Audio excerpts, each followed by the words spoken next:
Welcome to Readings from Roberto, bringing you the wisdom and experience of Roberto Assagioli and Psychosynthesis through readings of his essays and lectures. We hope you enjoy this and gain a benefit that can be shared with others.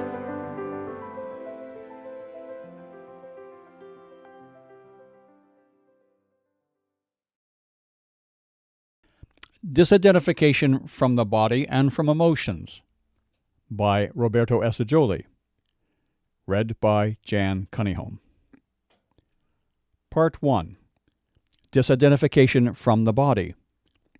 So, in order to rise to the superconscious levels, to reach spiritual consciousness, it is necessary to realize our deepest self, to feel its reality, to discover its true nature.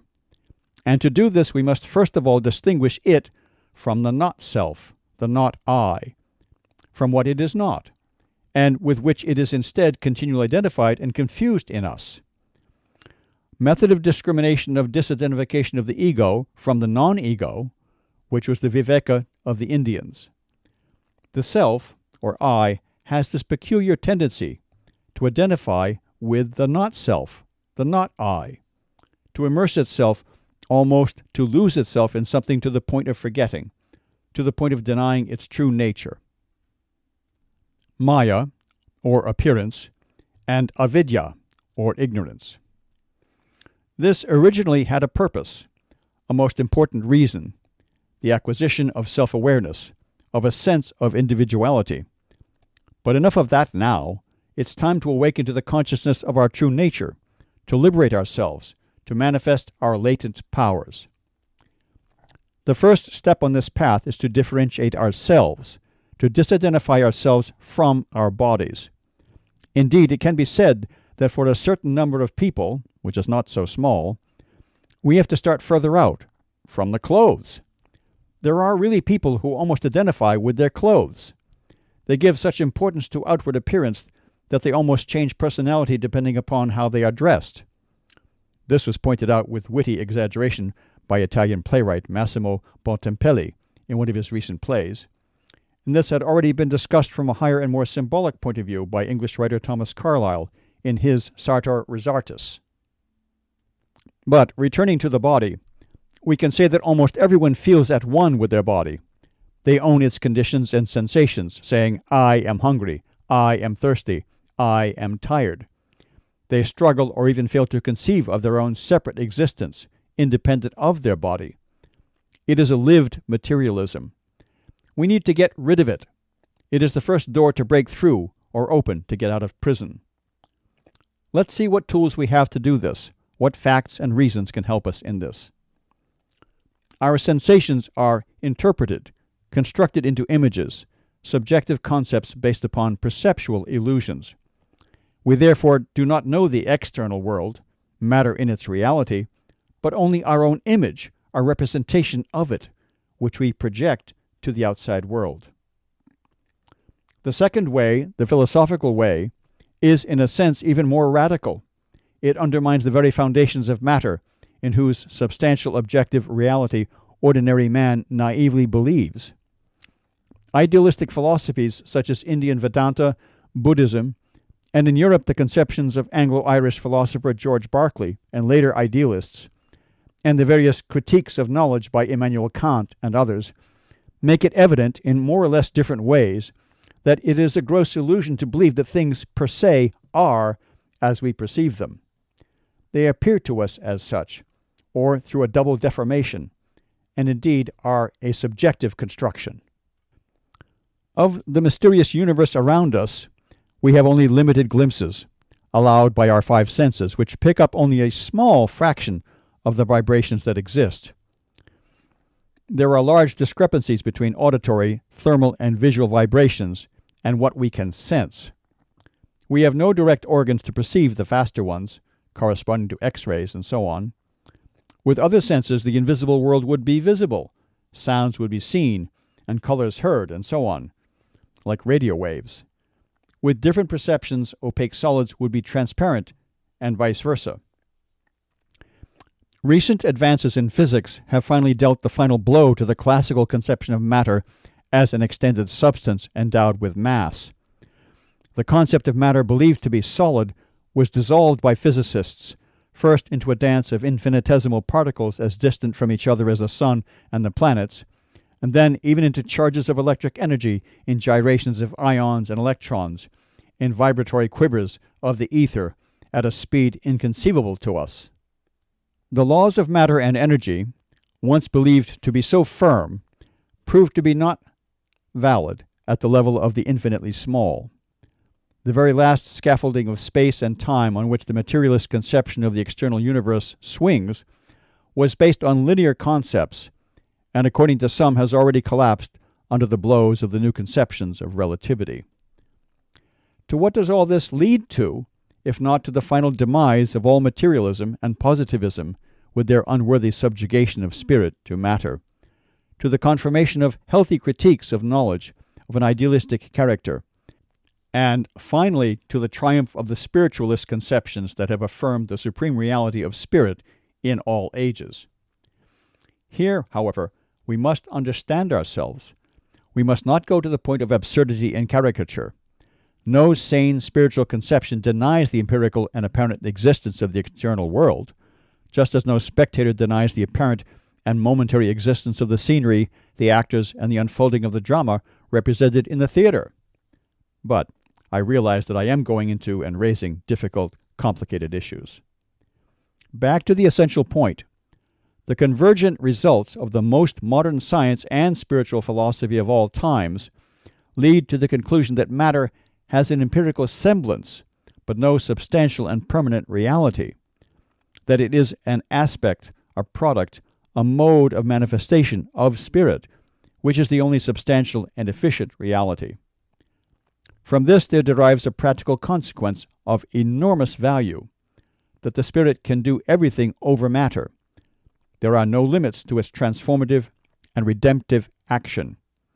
This is the luminous and arousing truth that shows the possibility of spiritual cures and of all our highest, boldest, and most joyful achievements.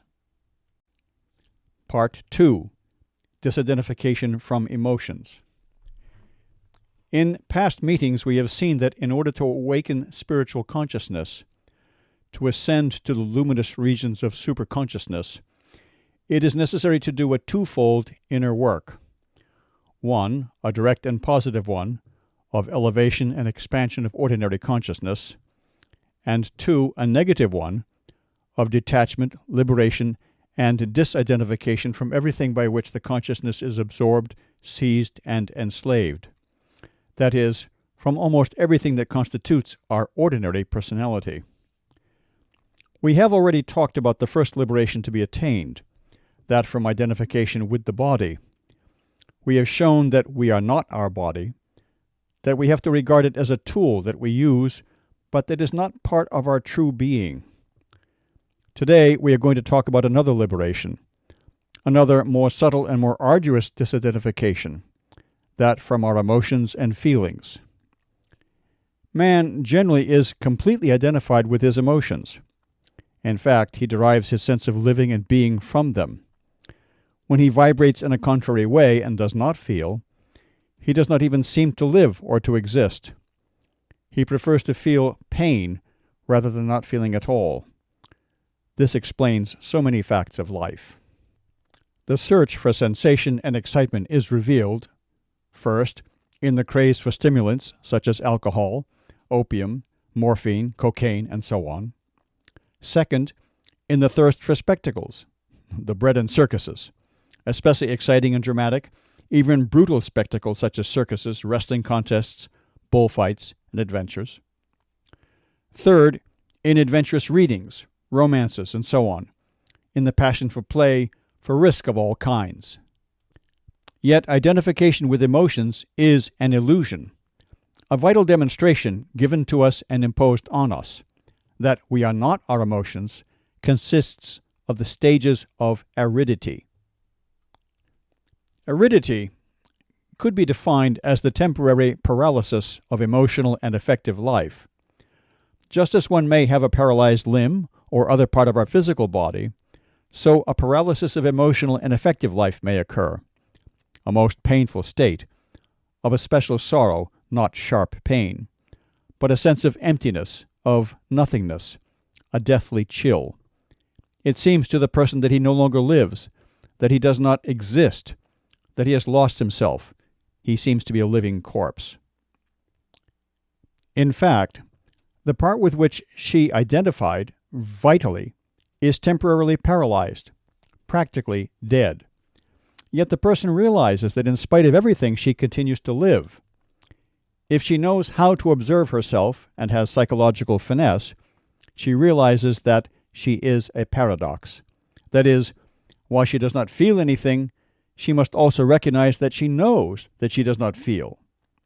Indeed, emptiness, barrenness, internal death are perceived by the person in a clear, continuous, and nagging way. It is like a negative feeling, a keen realization of what is missing. And this is what makes the condition so tormenting. The person tries to distract herself, to forget, but she fails.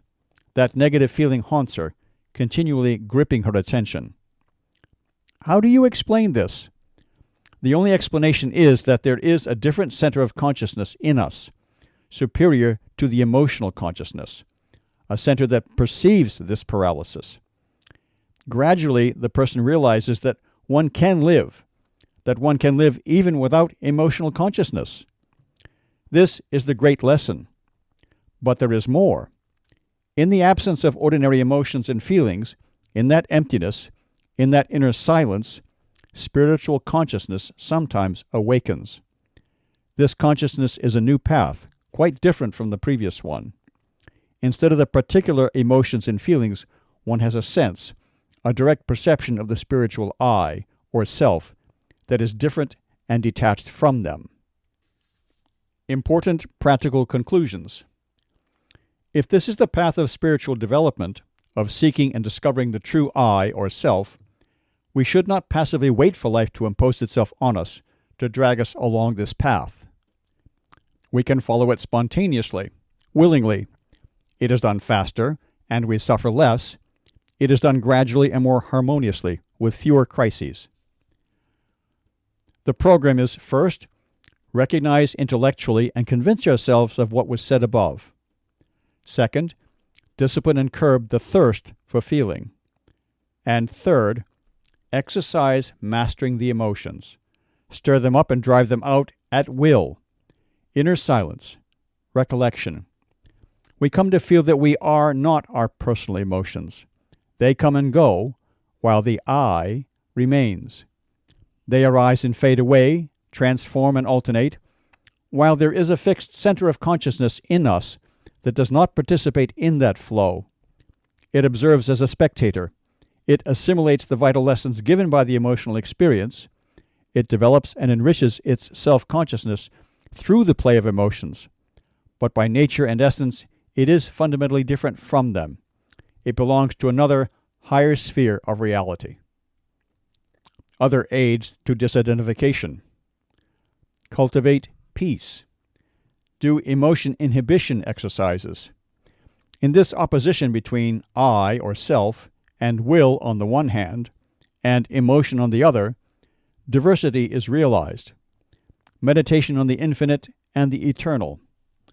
But an important warning, being wary of trusting one's emotions does not mean that you no longer feel, becoming pieces of stone, cold, hard, or inhuman, an oft-repeated slander. Instead, it means becoming masters and not slaves. To be masters of our emotions and choosing among them, cultivating the good, useful, and elevated ones, and mastering the others.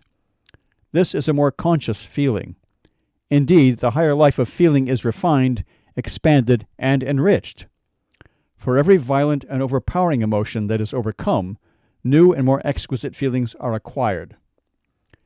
Just as in the field of art, savages and boys know how to admire flashy colors and striking contrasts, but they miss all the harmonies of halftones, nuances, and so on.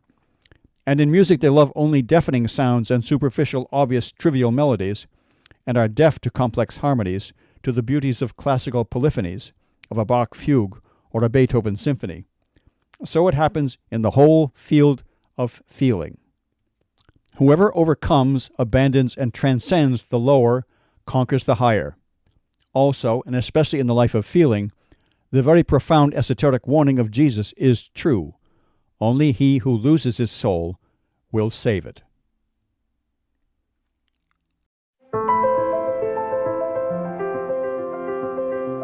Thank you for listening to Readings from Roberto, and we hope you will tune in to our next reading. Please don't forget to like and subscribe to share the wisdom.